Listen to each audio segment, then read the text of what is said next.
Magandang umaga, mga idol. Ayan, isang mapagpalang araw sa ating lahat.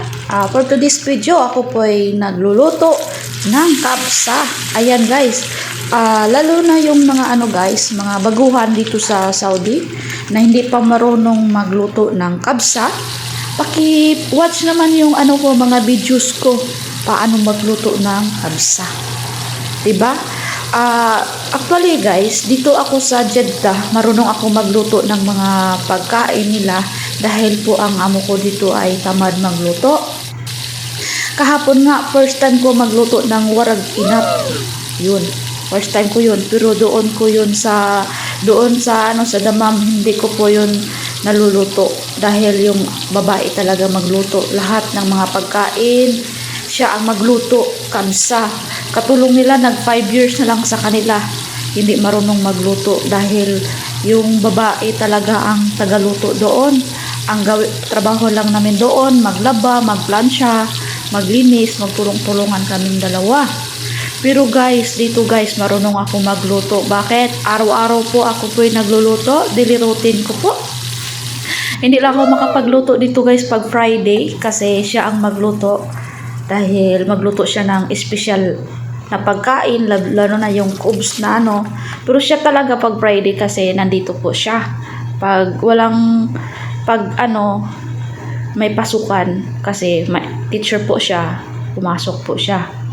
Ayan guys, sino pong tingnan niyo po yung ko, panoorin niyo po yung video ko. Nilagyan ko na lang ng mga para po ay yung mga baguhan na nag-abroad, lalo na yung pinsan ko andito din nandito din sa Jeddah.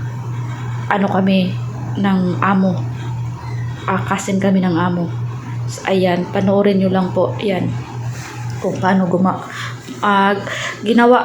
niluto ko yan step by step po. Ayan, so sana po nagustuhan nyo po ang aking video. Ayan, so ayan, dito lang po guys ang pagluluto po dito. In 1 week, isang beses kami magluto ng kabsa, and then yung patata, and then patata de jazz, and then yung partner po yan, then molokia, partner po yun yung mga patata na yan po, yung cubes abyad. Ayan, yan po ang paborito ng amo dito guys. Hindi sila masyado kumain ng kanin. Kaya pag may naiwan na kabsan yan, kanin yan, ilalagay ko sa ref para may makakain ako. Kasi gutom. Kasi puro lang kami tinapay dito. In 1 week, isang beses lang kami kumain ng kanin.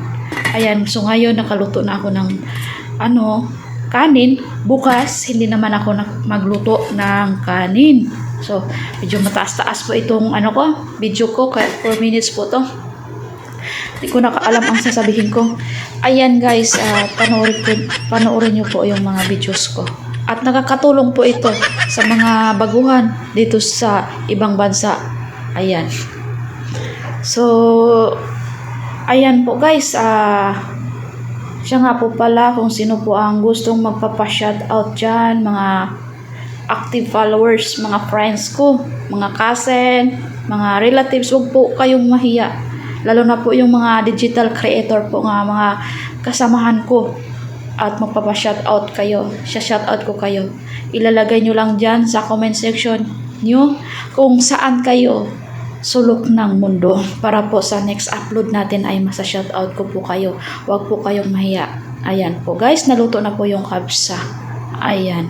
So, pasensya na po kahit na lang po sinasabi ko kasi po